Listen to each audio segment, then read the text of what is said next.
No way! Did you say a ghost?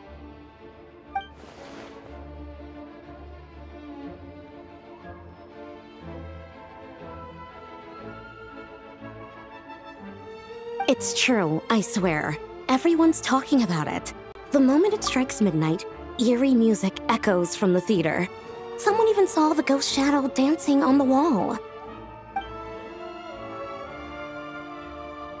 You're sure someone didn't just make that up to scare people? Yes, I heard it last night. The sound was so eerie. I don't even know how to describe it.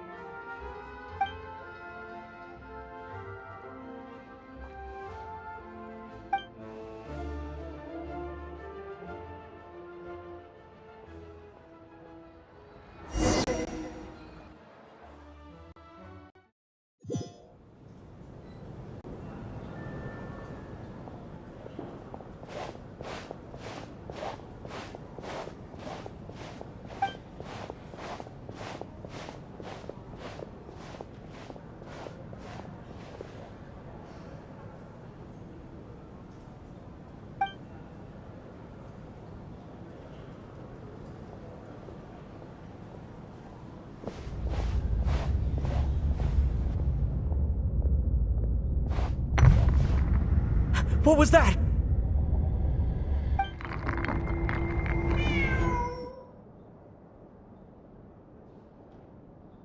Huh?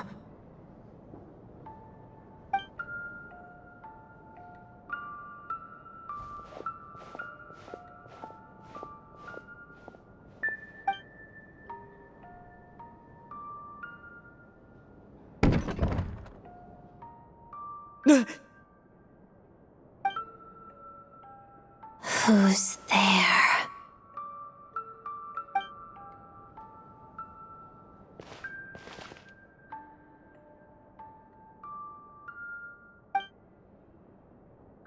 Traveler? Oh, Dad? Yes? What were you expecting? A ghost? I have. The eerie music and the dancing ghost. Here. This is the true form of said ghost.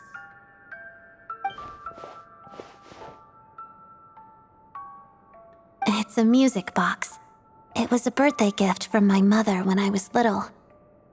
It used to play beautiful melodies, but its internal mechanisms have deteriorated over time. And now... It sounds terrible, doesn't it? It'll take some time to fix, but my daytime schedule tends to be quite packed, and I don't have the right tools at home. So I had to sneak off to my private lounge in the middle of the night.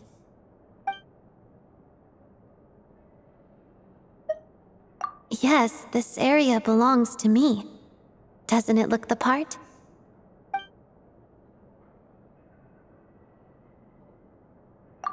It's fine. To be quite honest, neither of us should be here at this time. But I must say, you're pretty brave. Most would have fled the moment they heard the music or saw a ghost. Always eager to help. That's what they say about you. I guess they were right. I appreciate the offer, but I want to fix it myself. But if you could help me collect some relevant materials and keep it a secret from me, I'd really appreciate that. Also, it seems the decor in my lounge doesn't match your expectations. If you want to redecorate it to your liking, you're most welcome. Think of it as a reward for keeping my secret. Did you not want one? Vodyanitsa said fans would do anything for a peek behind the scenes. Oh, that said, could you hold off until the music box is fixed? Your redecoration project, I mean. It scares people away. Makes it much more peaceful around here.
Increasing our combat strength?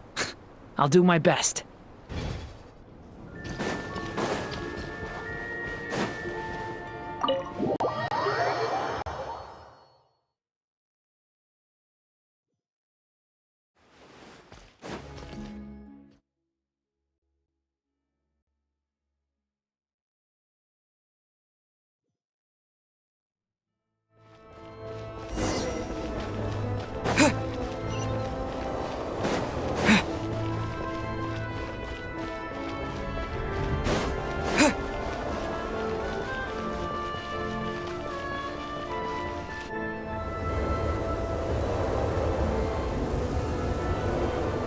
Ooh, it sure is cold today.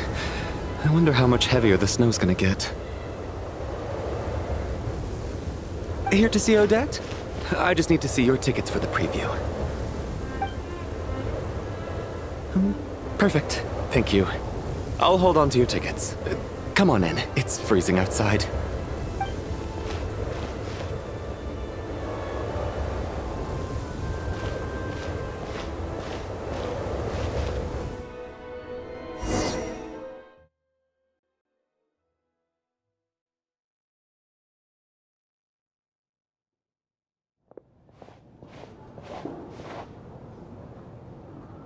I think I'll leave the Lelic question until after the show's over. Then I'll go find Odette.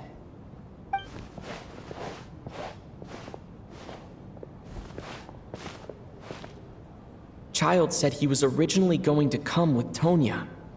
So I'm guessing Tonya's already here somewhere. Is there anyone here who looks like a Tonya? Let's see. It's a small audience.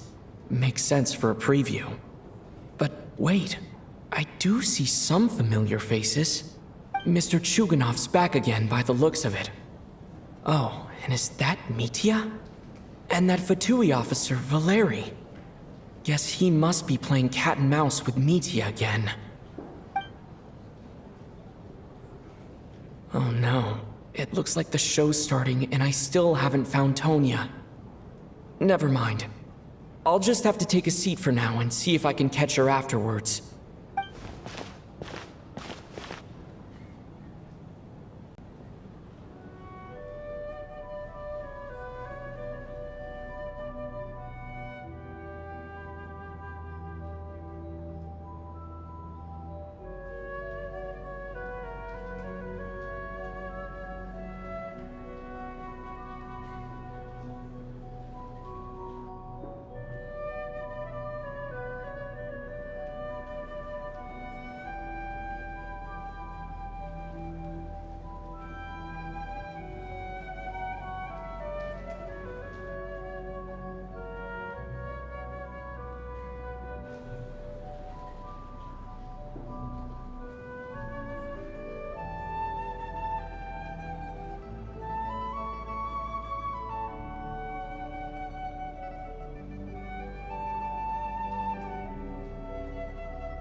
Members of the audience, I'm a staff member here at the theater.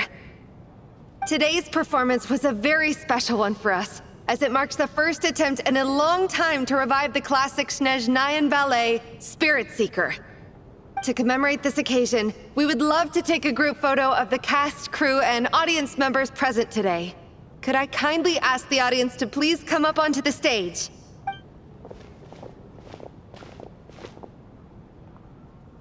All right, everyone, huddle in a little more. Now, look at the camera. 1, 2, 3.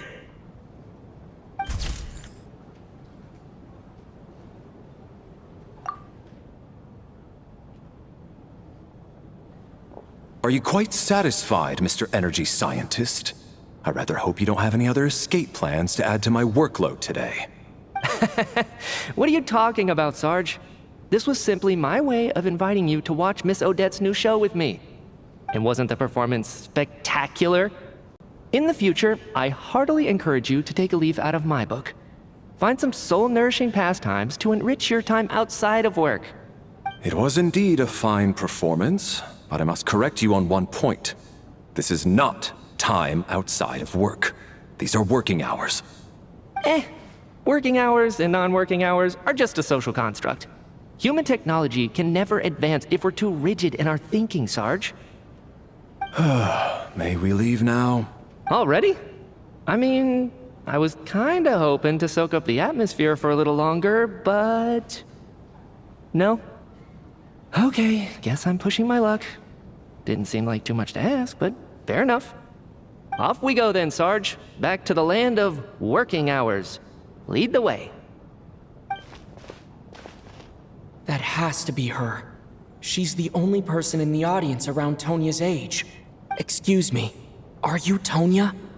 Huh? Your brother's busy today, so I took his ticket. Don't worry about him, he's fine. Oh, okay. Sorry for the trouble. What's wrong? Are you sick? No, I'm fine. It's nothing. Maybe she caught a cold on the way here because of the weather.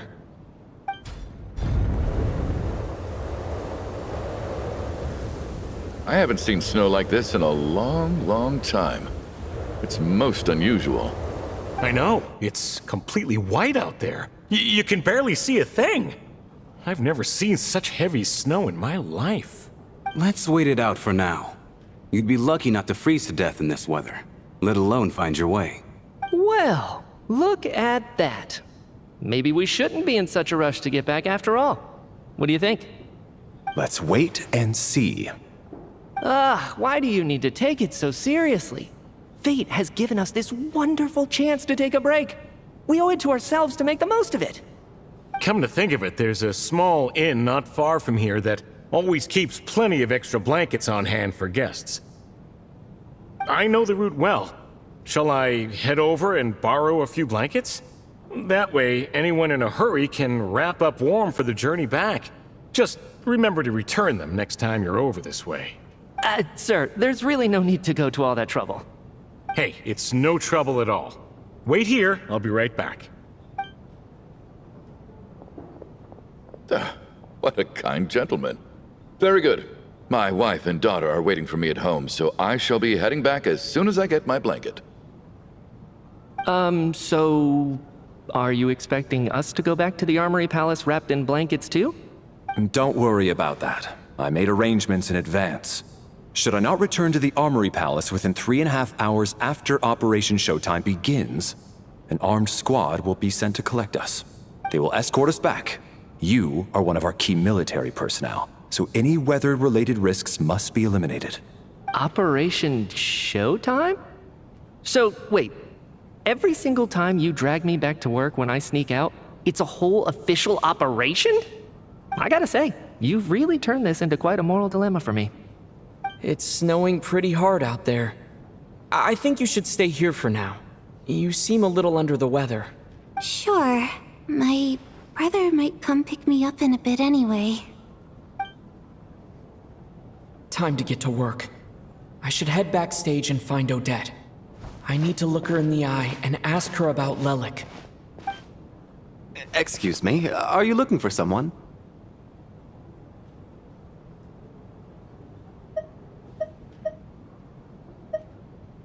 Ah, you're a friend of Alosha's. I think he's busy. Sorry, but that area is currently off limits to everyone except the cast and crew. Bad timing, I guess. Well, I might as well stick around. I doubt Odette will be leaving before the snow lets up in any case.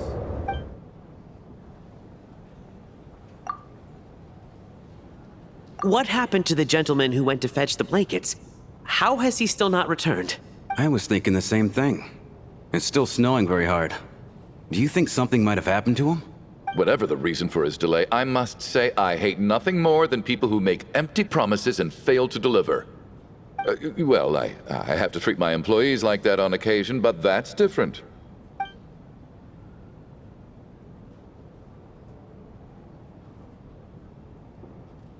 You seem anxious, Mr. Valeri. It's been nearly 4 hours since I left the armory. The army should have arrived to extract us by now. They know how much I despise tardiness and disrupted plans. There's simply no reason that they shouldn't have shown up by now, barring exceptional circumstances. Surely a snowstorm like this one counts as such.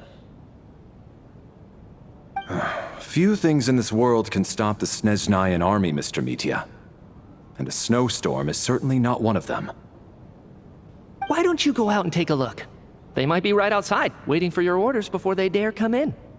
An absurd hypothesis. I have no intention of leaving your side for even a moment until I have escorted you back to the Armory Palace. This doesn't look like an ordinary snowstorm to me. That guy who left earlier. It looked like he just vanished into thin air.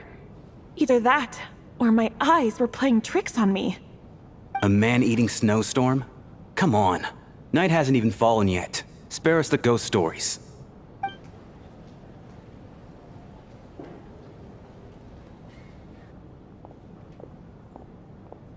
Traveler, didn't know you were coming today. How come you didn't say anything? Oh, right. I assumed you were looking for me and Vodenitsa. Odette's still backstage. Whoa, that's quite a snowstorm out there. I've been working backstage this whole time, so I didn't even notice. No wonder the audience hasn't left yet. Is weather like this rare, even in Snezhnaya? Yeah, snow like this. I'm sure I've seen it out in the wild before, but never in the city. Actually, I take that back. I don't think I've seen snow this bad even in the wild. This is something else. It's not normal. If even Alosha thinks snow like this isn't normal, could it have anything to do with that monster people have been talking about? We can't stay cooped up here forever. Someone needs to go out and take a look. No need. I have plenty of experience with snowstorms. Besides, I work here while you're an audience member. I should be the one to do it.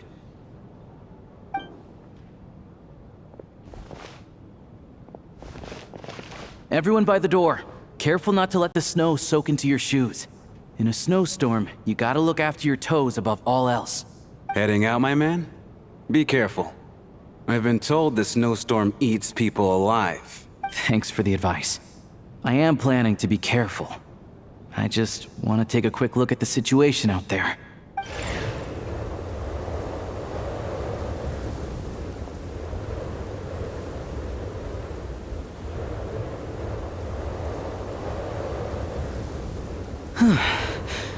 He's back! He's back! How was it? What's going on out there? Did you see any soldiers patrolling the area? Something about this storm isn't right. There's no one out there. I didn't see a single soul. And something in the air gives me the creeps. This isn't your average snowstorm. I suspect it might be related to recent events in our nation. I strongly advise everyone to stay here until the snow dies down. Are you serious? So all of us are trapped here now? That sounds a little far-fetched to me. You want to go outside and see? I, for one, am not risking my neck in that weather. This just turned from a minor delay into a major hassle. We can only hope that our friend who went to fetch the blankets just ditched us and went home. Is it really that bad? But my daughter, I won't be able to read her a bedtime story tonight. Huh? What are you all still doing here? Whoa! It's snowing hard! So now we're stuck here? Oh, this is terrible. Luckily, it was just a dress rehearsal today, so there aren't too many people here. On the bright side, the theater's always well stocked with supplies. If the snow still doesn't let up as we get into the evening, you can spend the night here, everyone. At least, I assume that's alright? Odette? Fine by me. This seems like a sensible backup plan under the circumstances. My thanks to the theater for being so accommodating. What are you staring outside and praying for, my man? You anxious to get home too? Oh, Your Majesty the Tsaritsa, I beg you, please do not let tonight's snowstorm stop. This is a golden opportunity to spend the night under the same roof as the 2 top stars in all of Snezhnaya. It's a once-in-a-lifetime experience. I think I've changed my mind. Sir, if you so much as look at us funny, you'll be seeing stars in a whole other way. Behave yourself, or you'll be begging for that blizzard. It's getting colder. We need to keep the indoor temperature up. Close the door and lock it tight. Let's head somewhere warmer.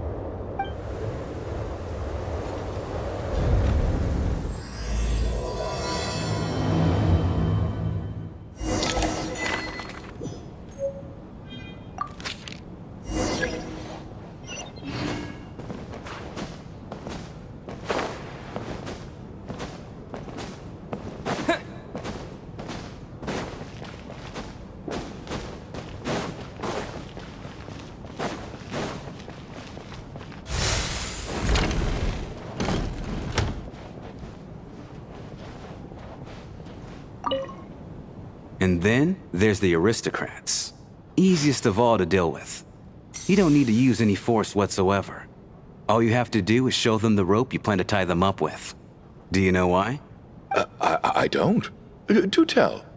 Because nothing horrifies them more than the thought of a cheap, coarse rope leaving creases on their precious million Mora coat. They'll do whatever you ask to avoid that fate. Unexpected, but funny nonetheless. Tell me another one. Well, look at that. I got myself a new listener. Hey there. Let me introduce myself. The name's Shram, and I'm a mercenary.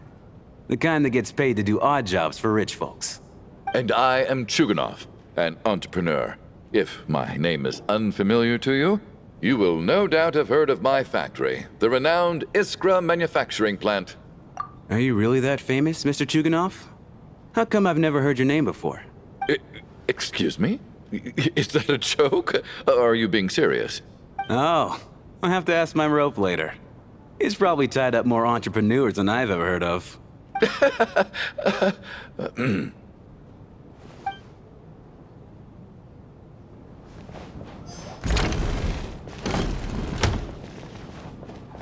My husband has major trust issues. To him, I doubt even this snowstorm is a good enough excuse for me to stay out all night. That's the price of marrying into wealth. You'll get used to it. I'm not about to stop you if you want to leave, but don't drag me along. Hello? Can I help you?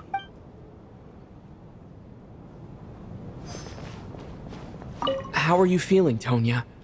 I'm fine. Sorry to worry you. I'm used to it by this point. I take medicine for it. My brother usually helps to get it ready for me. Child must take great care of his sister. He's never mentioned Tonya's illness, though. You know, I actually find this whole thing kind of exciting. Stuck in a strange place thanks to a snowstorm. Having to spend the night with a bunch of interesting characters. It's pretty cool, don't you think? Exactly. It's like one of those stories where an ordinary school trip turns into a magical adventure. I've always wanted something like that to happen in real life.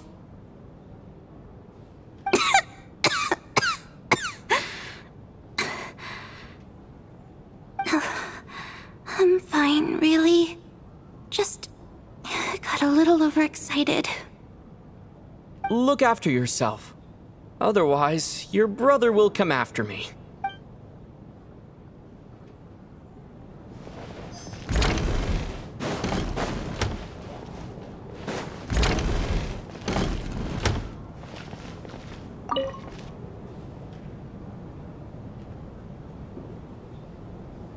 think it's ever been this lively backstage before. I didn't know you were coming today.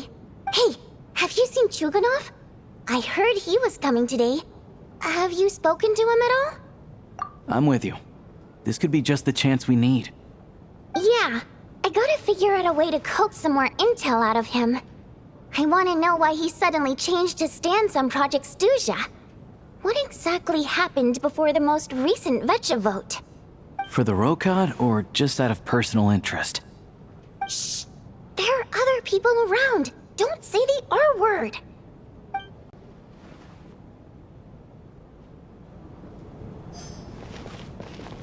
This is highly irregular. A delay of over an hour during an operation like this theoretically warrants a Harbinger-level response. I wonder what the issue is. The storm, or something else. Sarge, the day you learn to let go and just enjoy moments like this is the day you'll finally understand the meaning of life. Why, hello, sir. I believe you were the one sitting at a nearby table back at Podvorye Restaurant. Any friend of the theater's star performers is a friend of mine. It's a pleasure to meet you. I'm Mitya, from the Energy Commission. Greetings. Major Valeri, head of the Special Assignments Battalion. Armory Palace Royal Grenadier Guards, 1st Regiment. I am here to ensure Mr. Mitya's personal safety. Please let me know if I can be of any assistance. Mr. Traveler, I cannot help but notice that Miss Odette is stealing glances at me. Any idea what that could be about? I've racked my brains, but I can't think of anything I might have done to offend her. Perhaps she noticed me spacing out during her performance? What? You mean I really did do something to upset her? Well, thanks for letting me know. So, Mr. Mitya, is your work related to Project Snezhnaya? Yes, that's right. The higher-ups in the Fatui transferred me from the Energy Commission to the Armory Palace because they wanted me to... Really? I can't even talk about that? Pretty sure it counts as part of my private life. All right, I won't say anything. Sorry, Traveler. As you can see, I'm afraid this pleasant chat will have to end here.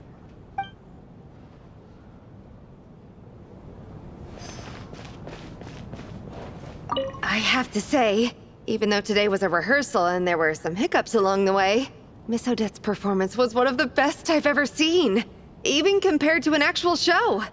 I couldn't agree more, especially considering the weight of the subject matter. It takes a truly seasoned professional to do justice to a theme like love and regret. Do you think we were coming on too strong? Odette's ignoring us again. What about you? What did you think of today's performance? Oh my, that's very flattering of you. Thank you. I'll make sure to save a ticket for you when the show's performance ready. This doesn't seem like the time or place to bring up the subject of Lelik. I need a chance to speak with her in private. So unfair. Talk about double standards. And now it looks like I've been spotted. You know Mitya too? No, I don't. I just have a feeling that he might be dangerous.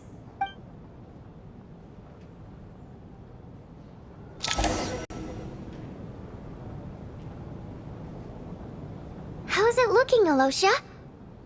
No change from this afternoon. Heavy snow with no sign of slowing down. May I have your attention, please? The storm is unlikely to stop tonight, and it'll be even more dangerous outside at night than it was during the day. We at the theater owe everyone here a duty of care. Therefore, we strongly suggest that you stay on site overnight and avoid going outside unless absolutely necessary. In a few short moments, we'll give you a tour of the theater's various quarters. You can choose to sleep in the VIP room, the office, or backstage. Or on the stage if you'd prefer. We won't mind. I'll pass on sleeping on the stage. What if the snow is stopped by tomorrow morning? The early birds in the audience might think we're part of some experimental new show. A drama about sleeping? That could be fun. Maybe we could come up with a title for the production. What? Gotta admit, I didn't get that one. Anyone who doesn't wish to sleep on the stage, please follow me. I'll show you to the rooms.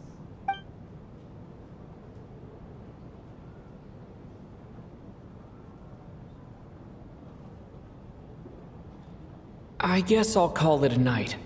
Though I feel like I won't sleep very well without Paimon here. I'm sure she'll be worried that I haven't made it back yet. But as long as she looks out the window, she'll probably realize what's holding me up. I wonder if she's feeling any better yet. At least she hasn't been getting any worse. Still, I should try and get back first thing tomorrow morning.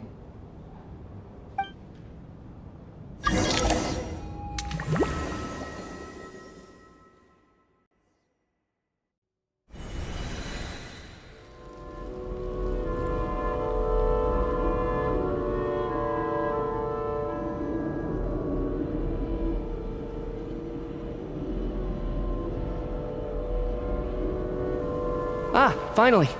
Welcome back to the world of the living, lazy bones. I was about to wake you. The black mist is almost on us. Still waking up, huh? You know, the black mist. It's been chasing us from below ever since we were born. You're just dozy. There's no way you've forgotten. Come on, let's keep heading up. Onwards and upwards is the only way to survive. Don't listen to a word those black mist cultists say. Here we go again. The endless march toward survival. What's going on? That black mist down there is creeping me out. And it's rising. Guess I should head upwards and get away from it. The black mist cultists believe that being swallowed by the black mist leads to everlasting peace. But if you ask me, they're just lying to themselves. We're the only heretics left. The only ones who refuse to give in. We have to keep going.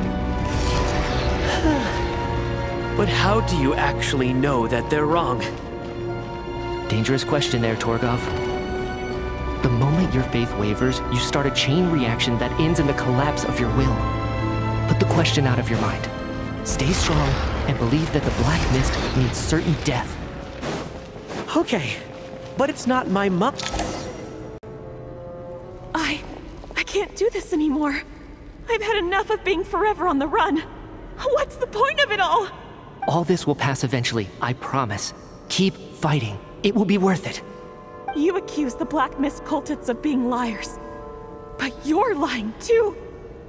There is no end to this path. It keeps going up forever. There was never any hope to begin with. The cult of the Black Mist has poisoned your mind, Sobolova. Are you thinking of giving up as well? I am. I think I'll take my chances with the Black Mist over this perpetual torture.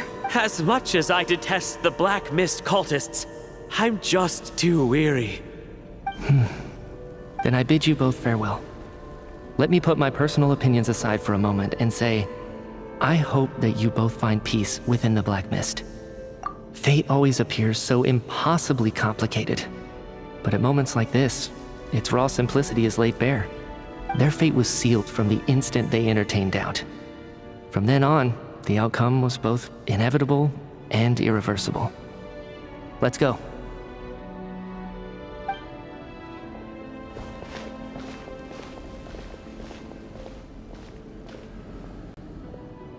Torgov and Sobolova are gone. I never thought the day would come when even they would be swallowed by the Black Mist. It's just you and me now. Yes, it looks like it's satisfied. For now. This happens from time to time. But it won't be long before the Black Mist starts chasing survivors once again. No one knows how to stop its advance for good. Well, we should make the most of the precious moments of rest that those two offer us. Huh? Are you really that sleepy, traveler?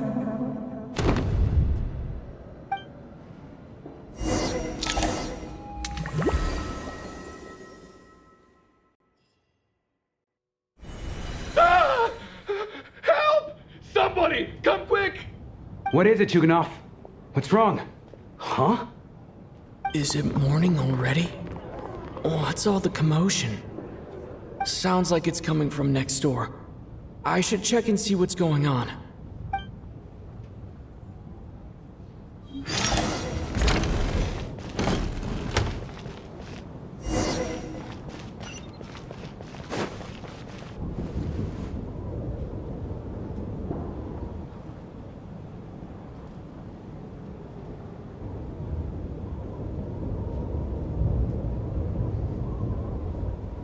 Don't look, Miss Tonya. Stay here. Okay. What happened to them?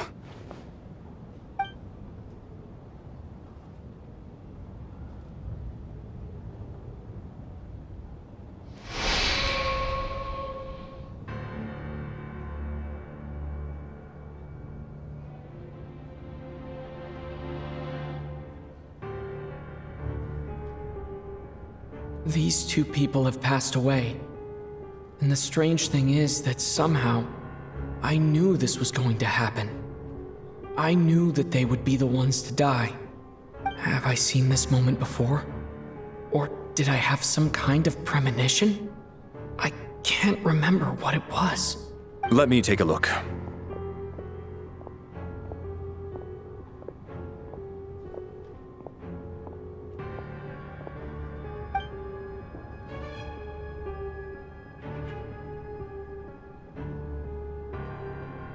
No vital signs in either of them. They're dead.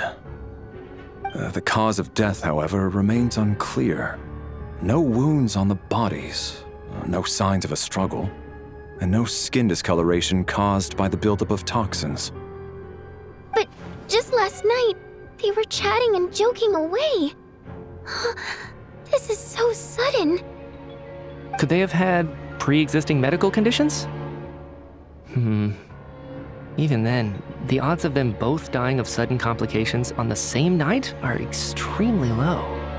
It's hard to believe that they died of natural causes, nor does this appear to be a suicide. Who was the first to discover the bodies? It was me. But these deaths have nothing to do with me, officer. I got up early because I wanted to see if the snow had stopped. Then I noticed that the door to this room was open, and it looked like there was a man and woman inside. I just went over to see what was going on. I had no idea they were... I can corroborate this. I was doing my morning exercises near the stage. When I saw Mr. Chukanov heading this way, I followed him. I can also confirm that I didn't see a single person approach that room before him. The snowstorm was raging all night, and it's still going now. There's no way someone could have come in from outside, correct? You mean an intruder? No, not possible. I slept by the door last night as a precaution. There's no way I wouldn't have noticed if anyone had tried to open it. Everyone, split into pairs and search the theater for anyone in hiding, or any signs of suspicious activity. I'll follow up with a full search of my own shortly. Go, there is no time to waste.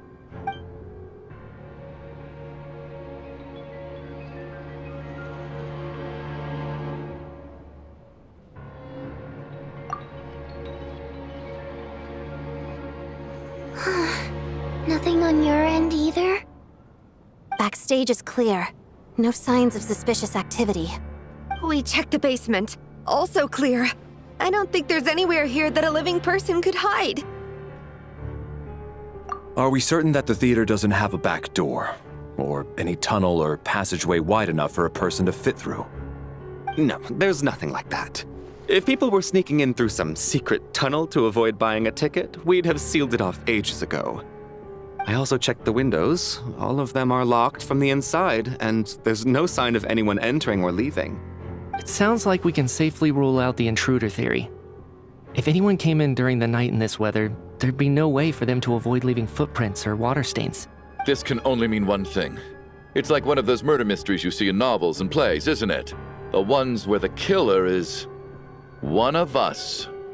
We can't quite jump to that conclusion just yet. Could he be right? It's hard to imagine something like that happening in real life. Set in a theater during a snowstorm, a murder takes place, and the killer is among us. It's such a classic trope that it seems unbelievable. Looking at who the killer targeted, and the clean entry and exit, it all adds up. I know what this is. It's obvious now that I think about it. What is? What have you figured out? Both victims were wealthy, well-known local merchants. And the door was deliberately left open so I would discover the bodies and witness the crime scene first thing in the morning. Such ruthless methods. This was your doing, wasn't it, Lelik? Lelik? You mean Lelik is among us? And he's the killer? Lelik. I know this code name. Member of the Rokot, anti-Project Snezhnaya. Always works alone.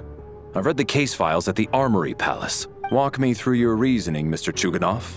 What do you know about Lelik?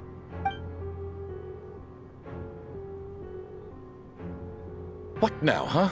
What now, Lelik? What more do you want from me? I already voted against Project Snezhnaya at the Snezhnograd Vecha. You snuck into my house the other day while I was asleep. Left a threatening letter. And I did all that you asked. But Project Snezhnaya cannot be so easily shaken. Not with the rooster in charge. So he really was threatened by Lelik. That makes sense. And now you're resorting to murder to threaten me. Isn't that right? I knew it. The Rokot despises the rich. The lives of the wealthy are but refuse in your eyes. Show yourself! Which one of you is Lelik, Tell me!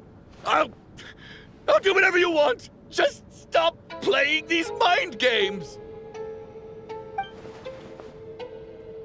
Was this really Lelik's doing?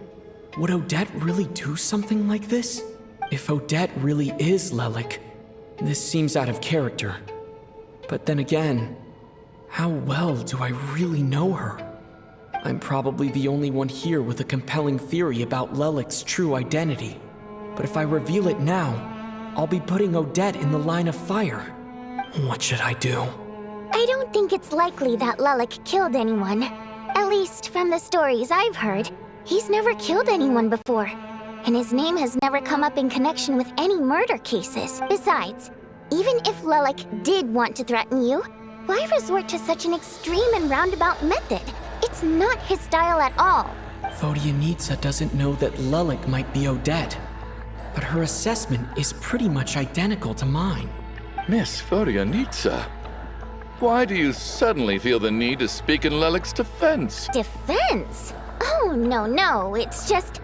I'm worried that we're jumping to conclusions here, so I wanted to share my point of view. Also, I don't think the Rokot is as bad as you're making it out to be.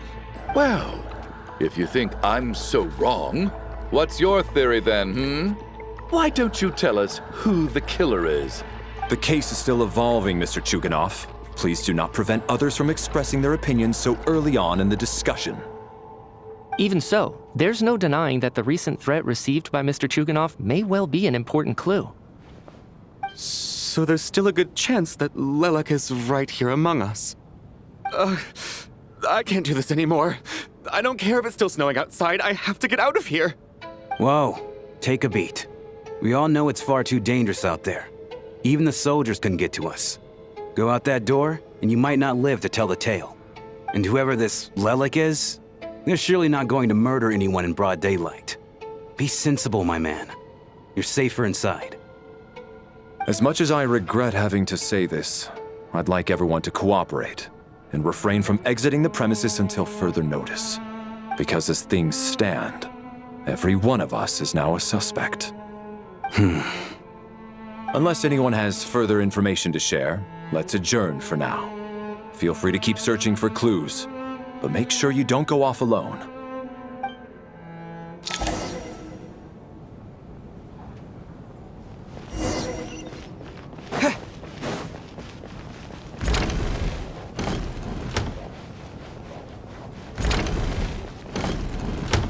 You're right, that was my bad. It was a knee-jerk reaction. I didn't think it through. Luckily, no one suspected my identity. Oh, phew. It's just you. I thought someone was eavesdropping.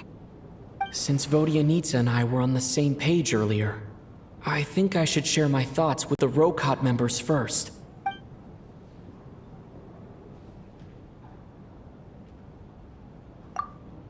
Whoa. Are you serious?